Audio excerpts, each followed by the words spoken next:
இன்றைய மன்னா. டுடேஸ் மன்னா 1 Samuel 30:8. 1 Samuel 30:8. அதை பின்தொடர், அதை நீ பிடித்து சகலத்தையும் திருப்பிக் கொள்வாய் என்றார். You will certainly overtake them and succeed in the rescue.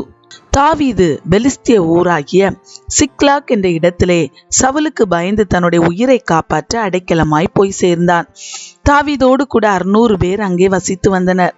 ஒரு நாள் அமலேக்கியர் சிக்லாக்கிலே வந்து சிக்லாக்கை கொள்ளையடித்து அந்த பட்டணத்தை தீக்கிரையாக்கி போட்டார்கள். தாவீதும் அவனோடு இருந்தவர்களும் அதை கண்டபோது மிகவும் கலங்கினார்கள்.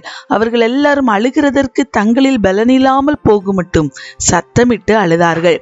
தாவீது நிமித்தம் தானே தங்களுடைய குடும்பங்களும் பொருட்களும் கொள்ளையடிக்கப்பட்டு போய்விட்டன என்று தாவீதோடு இருக்கிற மனிதர்கள் அவனை கல்லெறிய வேண்டும் என்றார்கள். தாவீது மிகவும் நெருக்கப்பட்டான்.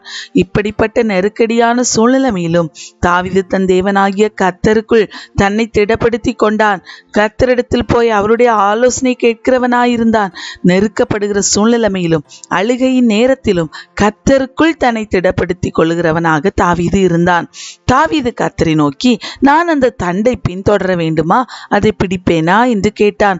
அதற்கு அவர், அதை பின்தொடர், அதை நீ பிடித்து சகலத்தையும் திருப்பிக் கொள்வாய் என்றார். கர்த்தருடைய வார்த்தையின்படியே அவன் அந்த தண்டை பின்தொடர்ந்து போய் சகலத்தையும் ஒன்றும் குறைவுபடாமல் திருப்பிக் கொண்டான்.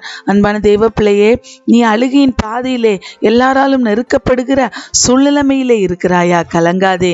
நீ கர்த்தருக்குள் உன்னை திடப்படுத்தி கர்த்தருடைய பாதத்தில் அமர அவருடைய சத்தத்தை கேட்க பழகு. உன்னுடைய அழுகையை கர்த்தர் மாற்றி நீ இழந்த அனைத்தையும் கர்த்தர் உனக்கு ஒன்றும் குறைவுபடாமல் திருப்பிக் கொள்ள செய்வா. God bless you.